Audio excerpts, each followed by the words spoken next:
His name is Madhav Dunda, and I'm Arash Chadha, and my name is Jasmine. 24. Presenter is Madhav. So our team name is Solze, and so is the company name. So basically हम लोग eco friendly shoes provide करते हैं. आजकल plastic आपको पता है कितना waste plastic हो रहा है पूरे दुनिया में, एंड वर्ल्ड वाइड उसकी जो ग्रोथ हो रही है वो रैपिडली इंक्रीज हो रही है, और लास्ट 10 to 5 years में तो बहुत ज़्यादा हो रही है, राइट. तो उस प्रॉब्लम को इरेडिकेट करने के लिए एंड शूज़ भी आजकल ऐसे मटेरियल से बन रहे हैं जो कि जल्दी रिसाइकल नहीं हो सकते, राइट. तो हमने दोनों प्रॉब्लम्स को इरेडिकेट करने के लिए एक वे लाई है जिससे हम दोनों प्रॉब्लम्स को एक टाइप से काफ़ी लेवल तक हम उसको हिंडर कर सकते हैं, राइट. तो अब हमारी कंपनी एक्चुअली कर क्या रही है, जैसे लोकल वेंडर्स होते हैं या रैप पिकर्स होते हैं, राइट, उनसे हम प्लास्टिक की बॉटल्स या पेट प्लास्टिक बेसिकली जो आजकल हर वाटर बॉटल्स में यूज़ हो रहा है, तो उसको हम कलेक्ट करेंगे एंड उसको हम पहले क्रश करेंगे इनटू फ्लेक्स को चिप्स में कन्वर्ट करेंगे, एंड चिप्स को हम मेल्ट करेंगे, देन कूल करके उसको यार्न्स में कन्वर्ट करेंगे. यार्न्स को फिर 3D निटिंग मशीन में स्पन करके उसके फाइबर्स बनाएंगे, राइट, एंड उन फाइबर्स से शूज़ बनेंगे.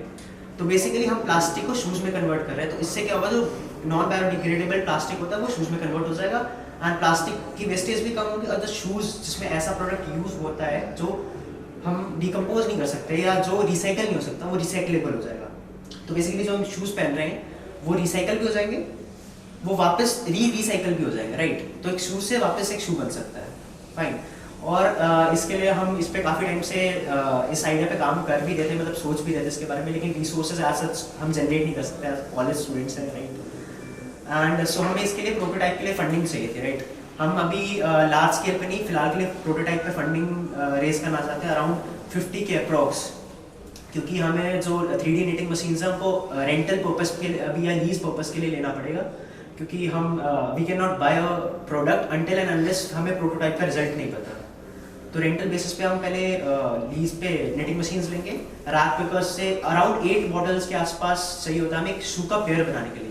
तो 8 बॉटल्स के आसपास हम उसको मेल्ट करके फाइबर्स में कन्वर्ट करके फिलामेंट्स में, and then 3D knitting machine के थ्रू शूज़ का एक प्रोटोटाइप बना लेंगे, right.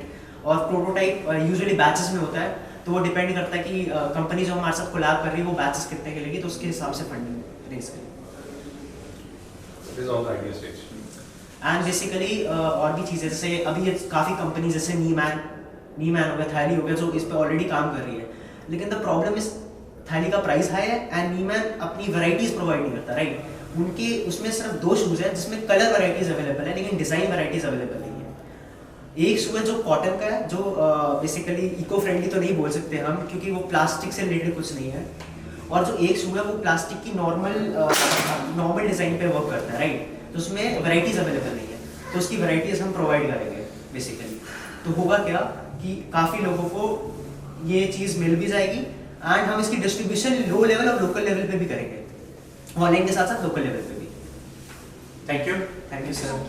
So when you talk about this thing, जब इसके ऊपर बहुत सारा काम हो चुका है, बहुत सारे Yes. ऐसे हर जगह कहीं ना कहीं काम हो रहा है, Yes. ठीक है. सो मैं ये समझना चाहूँगा कि आपने कहाँ पर ये चीज़ें पढ़ के बता रहे हो, गए थे कभी, कुछ किया है इसके ऊपर, क्या कहाँ तक पहुँचे हो इसके ऊपर, सर या सिर्फ बोल रहे हैं हमने, क्योंकि गूगल पे भी ये बहुत कुछ देखा है सर. सर एक्चुअली स्टडीज किए हमने भी फिलहाल के लिए, क्योंकि आइडिया पे कहाँ गए थे आप? हमें idea studies in the sense starts Google पे एंड काफ़ी और भी प्लेटफॉर्म्स पे इसकी स्टडीज की, राइट. नीमैन की हमने खुद वेबसाइट सर्व की, और भी काफ़ी वेबसाइट्स जो हमने प्रॉपर्ली सर्व की, प्रोडक्ट डिलीवरी टाइम ये सब सर्व किया, स्टैट्स निकाले कि इसमें क्या क्या चीज़ें थी जो बाकी कंपनीज में नहीं थी, जो वहाँ पे हिंडर कर रहे थे, और हम उसको कैसे एनहांस कर सकते हैं उस चीज़ों को. अच्छा, आपने जब नीवेन की बात करी, I know, but the only thing is that why they have not entered into this segment, क्यों नहीं, इस क्यों का जवाब मिला, क्यों नहीं कर रहे.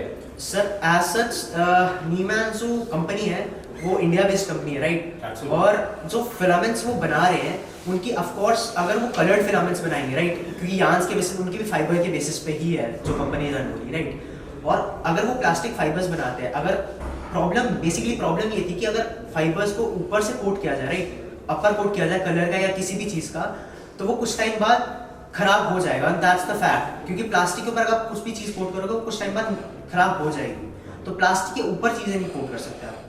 प्लास्टिक के अंदर ब्लेंड करके कलर्स कर सकते हो, पर ब्लेंडिंग के बाद फिर वो यार्निंग में दिक्कत आ जाएगी, जब नीटिंग करोगे तब उसमें दिक्कत आ जाएगी। बट तो वो मेन चीज थी। आई थिंक थोड़ा सा और काम करना था, मतलब और काम करना है भी आपने।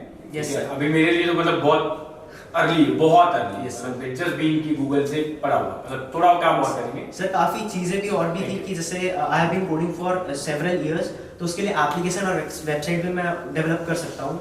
एंड द थिंग इज उनमें जो निटिंग मशीन में ये दिक्कत थी कि वो कलर्ड फिलामेंट्स वैसे यूज़ नहीं कर सकते, तो हम एक ऐसी टेक्नोलॉजी फिलहाल के लिए डेवलप कर सकते हैं जो ये रेशियो के बेस में फिलामेंट्स बनाए, जिससे पता चल जाए कि निटिंग के कौन से एरिया में कौन सा कलर चाहिए, ताकि वो कलर वहाँ पे हो जाए। Done. There's a question for you. See, आपको पता है like all the shoes we all are wearing, Yes, sir. why are these not made of plastic? Because जब आग लगती है ना, तो वो जूता पिघल के आपकी स्किन पे चिपक जाएगा अगर आप प्लास्टिक का बनाओगे। Yes, sir. So how are you going to ensure it कि फायर सेफ्टी हो, वो पिघले ना। अभी आप लाइटर लेके टेस्ट करो, किसी का नहीं पिघलेगा, Yes, sir. स्किन को नहीं पकड़ेगा। Sir. And this is Airy, giving air ताकि हम ब्रीथ कर सके, पैर भी ब्रीथ कर सके। Yes, sir. प्लास्टिक में वो ब्रीथ भी नहीं करेगा और अगर आग लग गई तो गया। सर निटिंग प्लास्टिक में ही होता है, वो ब्रीदेबल होता है, फ्लेक्सिबल होता है, मतलब हम प्लास्टिक का पूरा नहीं बना रहे, हम निट कर रहे हैं प्लास्टिक के फाइबर्स, तो बिल्कुल ठीक है। ब्रीदेबल तो वो होगा, राइट। एंड फायर प्रूफ के लिए काफी कोटिंग्स भी ऐसे आते हैं जो फायर रेजिस्टेंट होते हैं, कोटिंग्स से थोड़ा अनकंफर्टेबल होगा, लेकिन हम उसके लिए ब्लेंडिंग भी यूज कर सकते हैं, राइट। प्लास्टिक के अंदर ही ऐसा कुछ ब्लेंड कर दें, ऐसे कुछ मटेरियल ब्लेंड कर दें जो ये प्रॉब्लम हमारे माइंड में नहीं आई थी, पर फिलहाल Please work on it. One thing, how did you assure that you use 8 plastic pieces like bottles? क्योंकि ऑलरेडी कंपनीज इस पे काम कर रही है। Are these using 10? It depends ना, राइट, क्योंकि फाइबर बेस्ड देखो 8 to 10 एक रेंज होती है, नॉट अ फिक्स्ड हाँ, एक रेंज है। मतलब अभी आपने Okay. इसको एक एनालिसिस पे रखा है, Yes. you are just still not It's just sure. an idea for idea now. है। Yes, You have to work a lot on this. yes, ma'am. Thank you so much. Good, all the best. Thank you, sir. Innovation.